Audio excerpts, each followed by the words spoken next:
I think my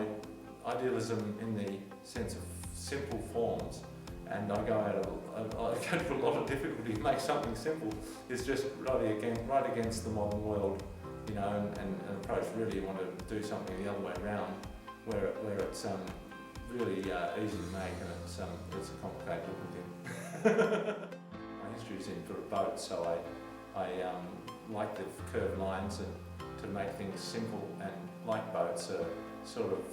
an object which has to perform in every way, and beauty seems to be in keeping with the whole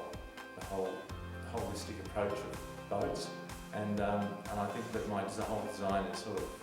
around that sort of very keen on getting a harmonious design that the engineering and the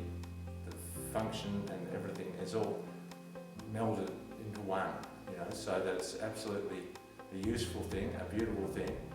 and to achieve all these things all at once and marry them totally is quite challenging.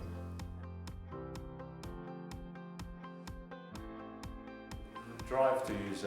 Casuarina, or aloe Casuarina I think it is now, but is that they have a human lifespan. Like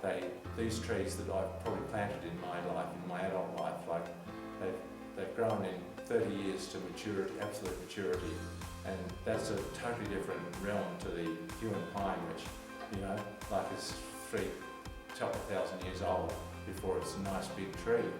And while the Casuarina reaches its maximum size probably 60 years at the very most, and so they're very ecological in that way. I've got to have a good concept that's got a good engineering or structural idea before I'll proceed, because I don't feel like I can, you know, otherwise you'll end up with a chair with just 4 legs, you know, and that's how it is, you know. And so you've got to think differently or come from it differently. And the way I do that is I don't read any magazines to do with looking for ideas. I always find my ideas maybe in nature or maybe just from scribbling on a piece of paper, until you look into the scribbles and you'll see something in there that you can extract from it, and therefore it's totally random, you know, it's just your eyes should do the choosing, you know. So it's not actually come out of nowhere, it's come out of something that's in front of you, and you've developed it from where it is in the paper